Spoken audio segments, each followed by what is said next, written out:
I just love it. I just love violence, dude. You love violence? That's why I love to fight. It's knowing it's not about the violent part. It's knowing that I can fight against someone that's very well-rounded and knowing that if I beat them, not if, but when I beat them, I'm just leveling up. Fighting the best of the best. In order to be the best, you have to beat the best. And that's I guess that's part of what I do.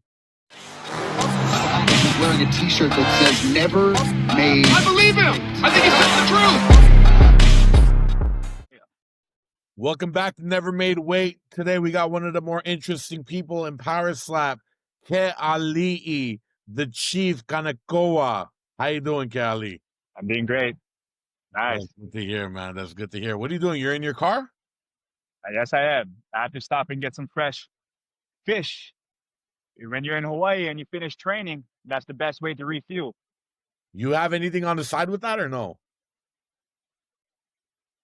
Some rice, some carbs, Okay, cool. some rice with some avocado. So how often are you eating bad stuff in your diet, like junk? To be honest, when I actually came back to Hawaii, it was like 3 months ago. That whole month, I was open to everything. So pork, I was hardly eating pork. That's kind of like something that I try to stay away from, like a lot. I mean, a lot of Hawaiians have the downfall with pork and rice, but I try to stay away from that. But I indulge here and there. Especially when you're off season right now. So can't go Yeah. wrong, right? Yeah. So you're from Hawaii. Which area in Hawaii are you from? Which island? I was born on Oahu and I was raised on Big Island, Puna, Pohoa. Okay. All right. So how did you get here? Because actually, there's a few like current events I want to talk to you about because I know that you posted the Tank and Jake Paul weigh-ins today, and Yeah, you're like, yeah. I want to get to that, right? But right now, I just want to know how you got into fight sports because you do boxing, MMA, bare knuckle, and power slap. I see you just got out of MMA training right now. I just got out of Soul Cycle. So Oh, it's kind of like Soul Cycle up in LA. They have a big chain for that. But one of my friends, they own Uproar here. So they invited me and it was great. So that was pretty intense. But yeah, I do MMA, I do a lot of yoga. A lot of people ask me what's my go-to and how do I train specifically for power slap? And I started adding in some yoga over the time. what is yoga good for? Like blood flow? Just nah, not really. It's just flexibility. So the more flexibility you have, the more you can wind up. And as you can see, you're standing straight up, and you can't really pivot like how we do in boxing or anything like that. So having that core, you're delivering from your core, and yoga has a lot of benefits to that.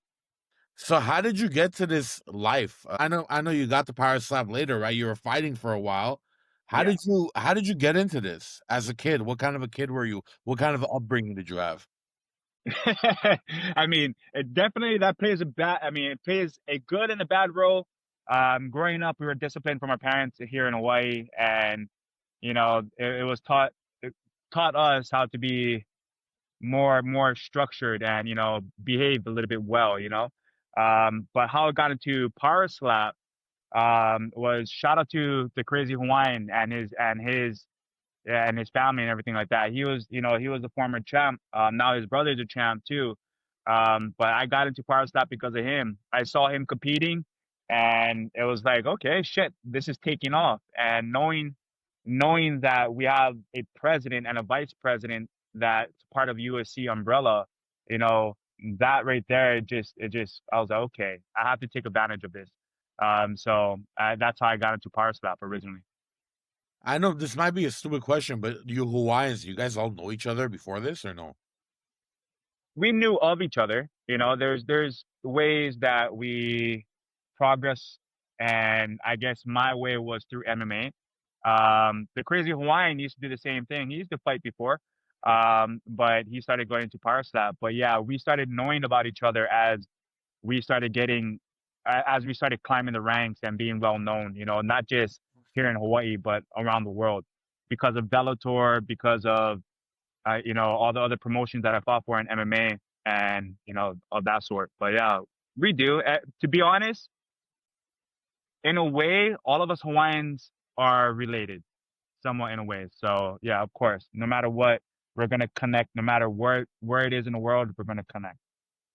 For sure. I mean, you see that with a lot of cultures that, have been through a lot, and they they shed importance on sticking together, especially when they're outside of their home environment. But what is it like in the home environment? Like Hawaiian to Hawaiian, the daily neighborhood life. How's I that? love.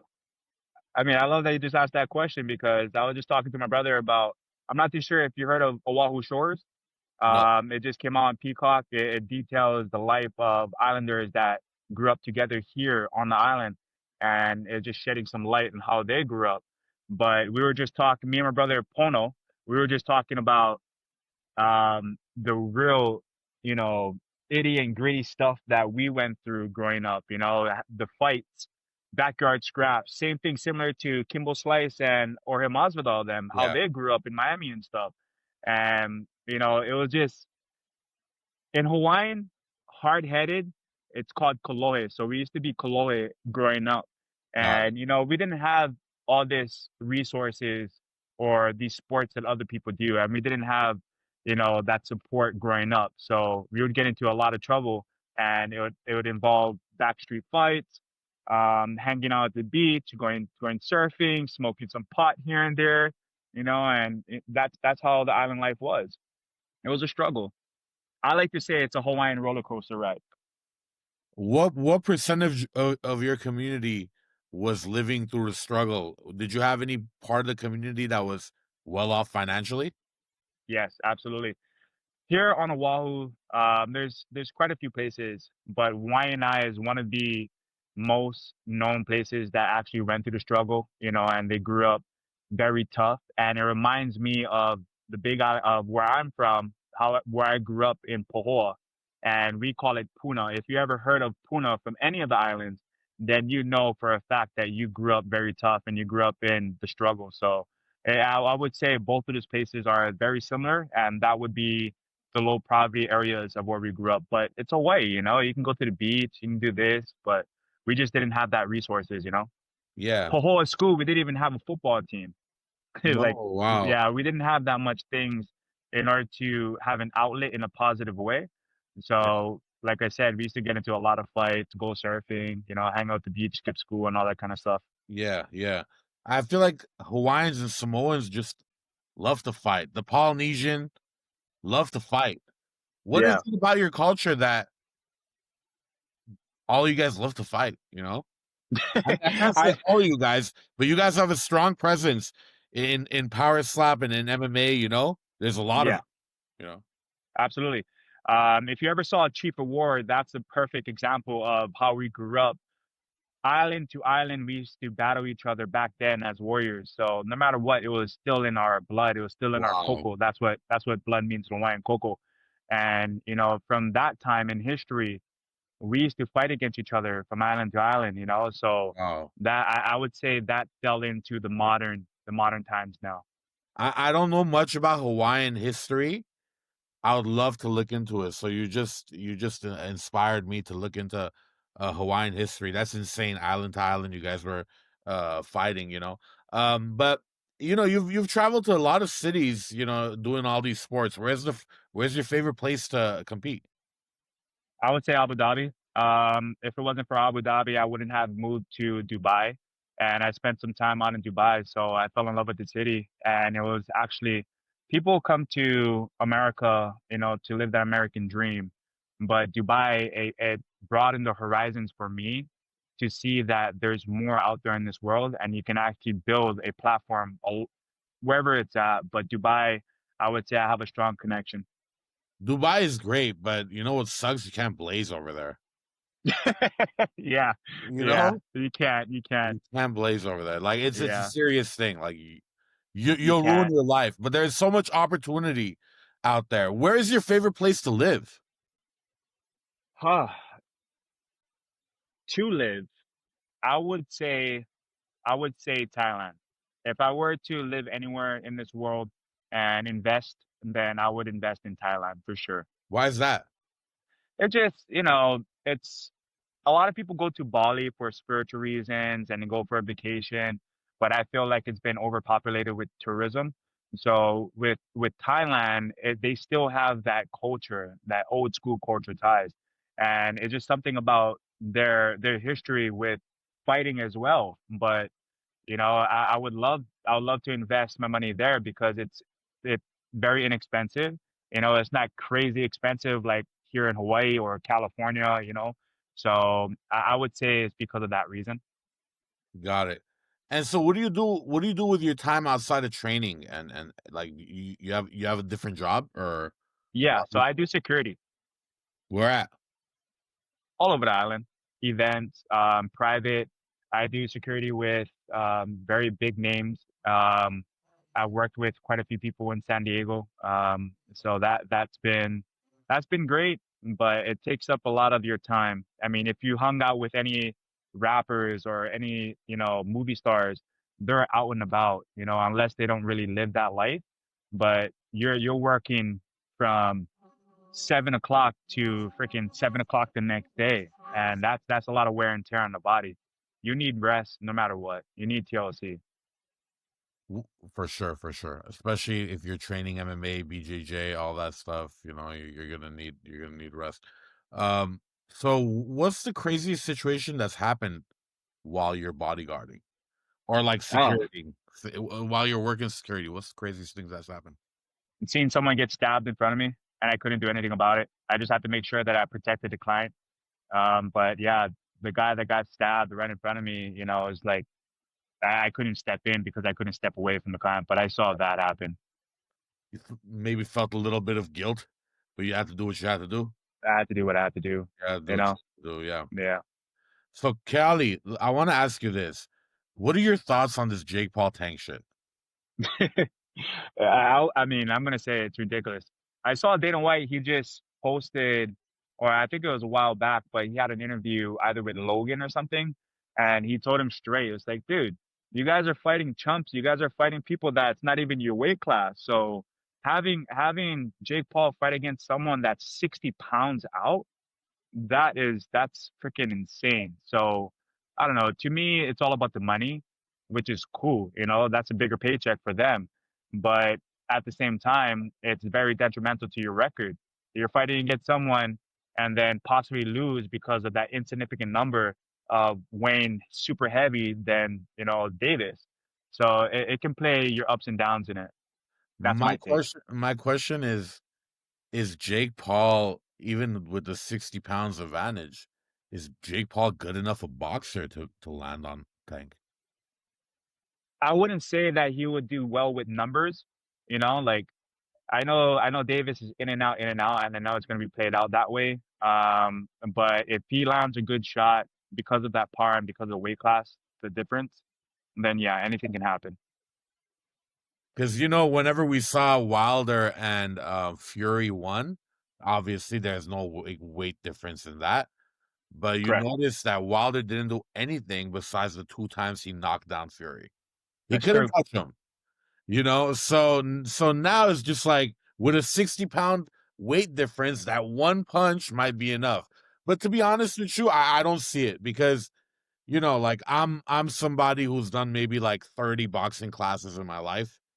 You know, if I go in there with somebody 100 pounds less than me, 200 pounds less than me, I'll get my ass whooped. You know, I don't know. I don't know if Jake Paul has that enough, you know, to land. Yeah, yeah, It's and I not see Logan that Paul and Mayweather, you know? right. And I mean, he doesn't really have the gas in the tank. So if funny, you know, if Davis, if he takes him down, I mean, if he takes him into deep waters, then he's going to play very well, you know, and it's going to land in his favor. But like I said, anything can happen in the fight world. That's why it's called the hurt business for a reason. Yeah. Motherfuckers get hurt in this business. Absolutely. I just saw one of the most brutal knockouts I've ever seen over the weekend.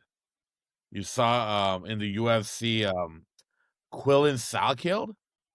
He threw a head kick knockout to Nasrat Hakparast. That was a nice one. Bro, Yeah. bro, the guy was out for like a minute or a couple minutes. He was out. Man, that's heavy. Yeah, That's really like heavy. But he set that up well. I saw that. He walked him right into it, and the next thing you know, yeah. just landed it. Yeah, It, that it was landed. perfect. It landed like it sounded like a baseball swing. Kind of like what is that? I think it was crow crop or yeah, that freaking badass fight used to fight for pride or some shit.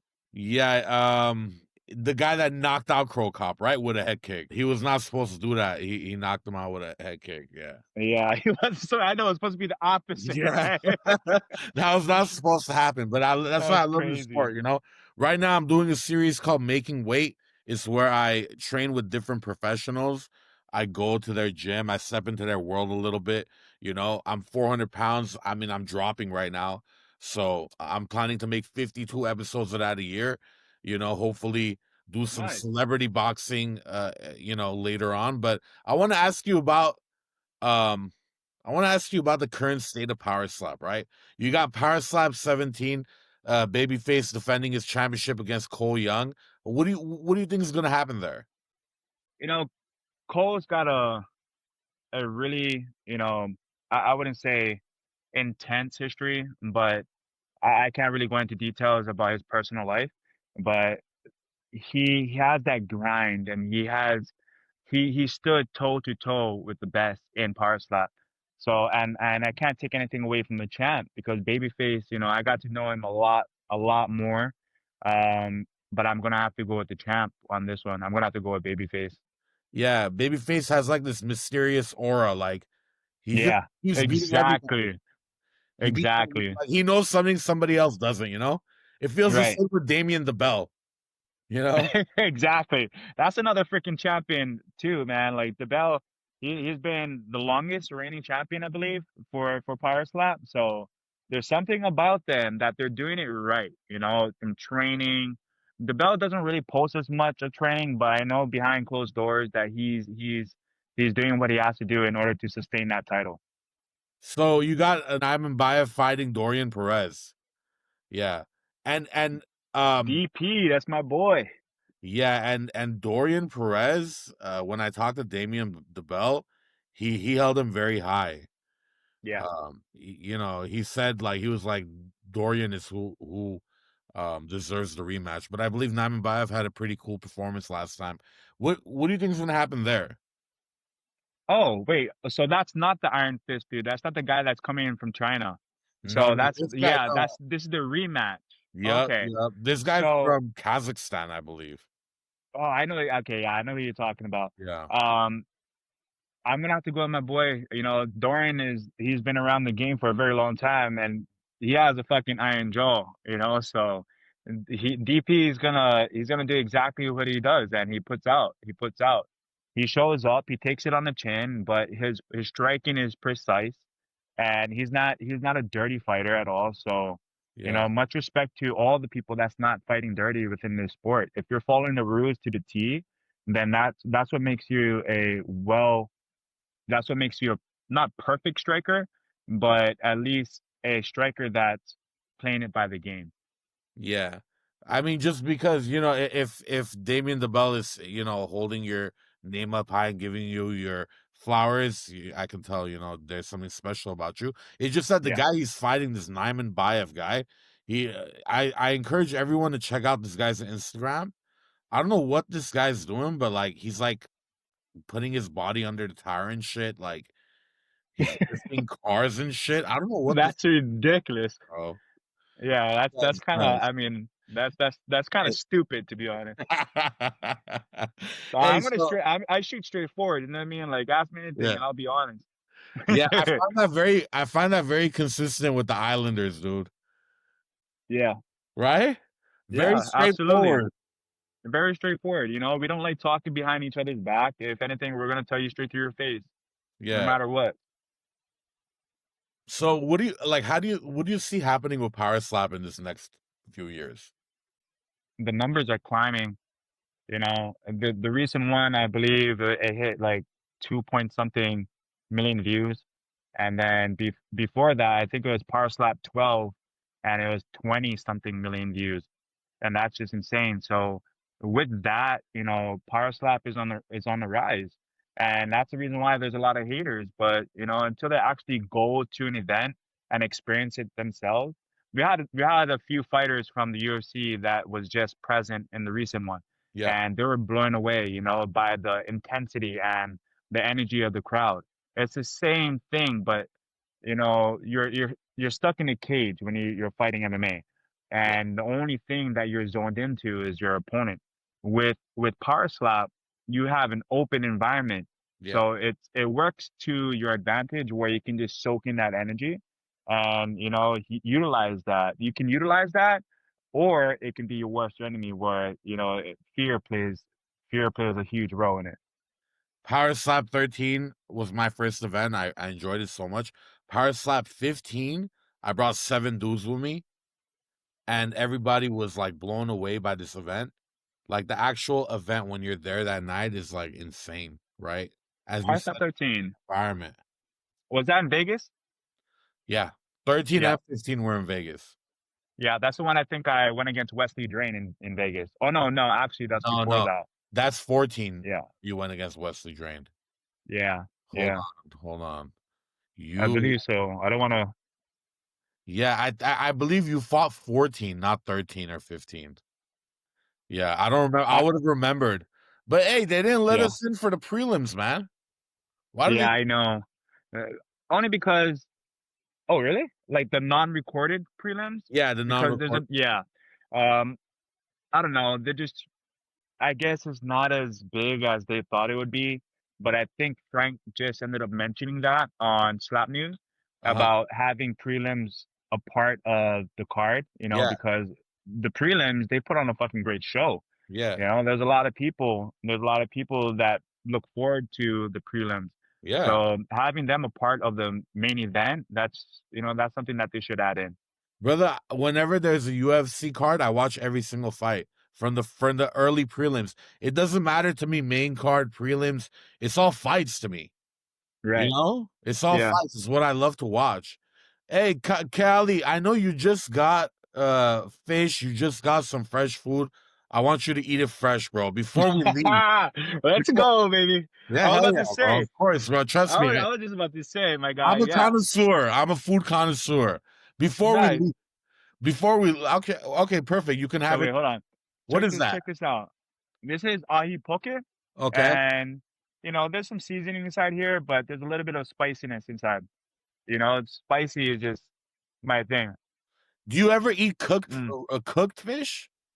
Yeah, I do. Absolutely. You I just love. prefer raw or cooked? I prefer raw because it's more. It doesn't lose the flavor of the fish, and it doesn't lose the nutrients of it. When you start cooking the fish, it's the same thing like when you cook vegetables. When you cook vegetables, you're losing all the nutrients. So eating the fish just like this, perfect. Well, yeah, That looks I got amazing, some man. fish. It's amazing. You had an avocado roll? Is that what you I had? do. I have to have a little bit of carbs. You know what I mean? Yeah, And yeah. avocado, Carbs and fat. carbs and fat, carb The and ollie has protein, some some fat, though. protein. The tuna has some fat for sure. Yes, yes, That was, perfect avocado. okay, cool, cool, cool. No sauce, Right. just raw dog? Raw dog, bro. That's Yeah. fine. I don't really need the soy sauce at all. Yeah. Um, I already have a lot of sauce in this guy. Like this guy just it produces a lot of sauce, so it weighs everything out. How many calories you eat a day? I would say at least 1,600 because I'm burning a significant number, but I don't really like to overeat and overindulge. I just use food for fuel, if that makes sense. You have a fight coming up. Why so little? No, I'm just used to it. But I am in talks with KOTC, the knockout of the streets or something. Yeah. And it's been a while since I actually got this hands dirty. And to me, a good old fashioned fist fight, it would, I don't know, it would just spark interest again, of competing in bare knuckle. I just love it. I just love violence, dude. You love violence. That's why I love to fight. It's not about the violent part. It's knowing that I can fight against someone that's very well-rounded, and knowing that if I beat them, not if, but when I beat them, I'm just leveling up. Fighting the best of the best. In order to be the best, you have to beat the best. And that's I guess that's part of what I do. Yeah.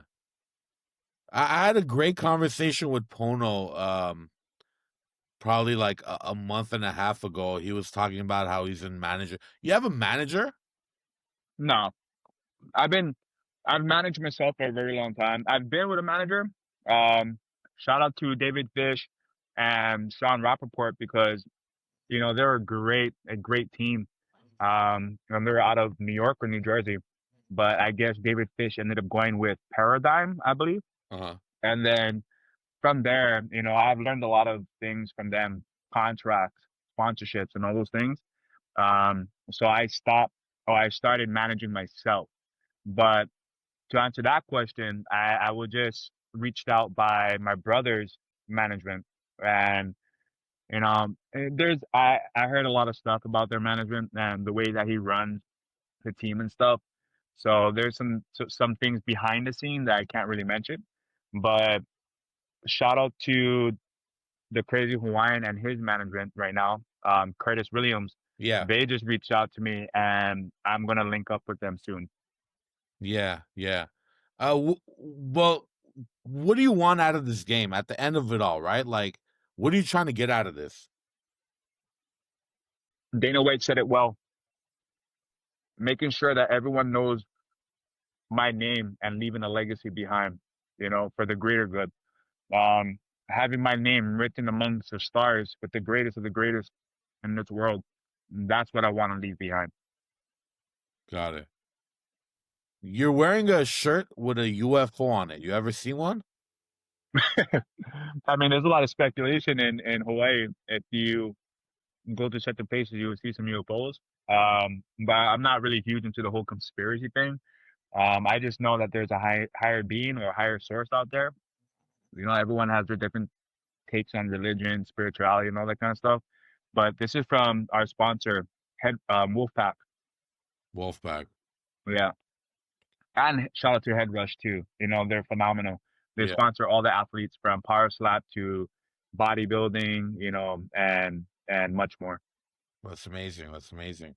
Well, I'm sure the sky is very clear over there in Hawaii, right? You can see all the stars and everything, right? Not right now. It's a little bit overcast. But a few nights ago, I went fishing with my buddies. Beautiful. Beautiful. Yeah, when it's clear, you can see pretty much everything in the sky, Yeah. And that's those are the good times. Those are the great times. I need to visit someday. Kealii, thank you for your time. I know I'm gonna let you get to the food. I'm gonna let you eat in peace, bro. When I'm eating, I don't want anybody talking to me, But thank you for your time, and I had a great chat with you. Is there something you Thank you, want to brother. leave the fans with? I'm sorry? Is there something you want to leave the fans with? Yes. Everyone, if you guys are, chasing a dream, don't give up. Don't give up. Sometimes you're right there. You know what I mean? So just keep on going. Diamonds are created by pressure. So in order to shine, you have to go through the pressure. You guys heard it here first. The Chief, Kealii Kanekoa. Guys, thank you for watching Never Made Weight. Tune in until next time. Thank you, Kealii. Thank you, brother.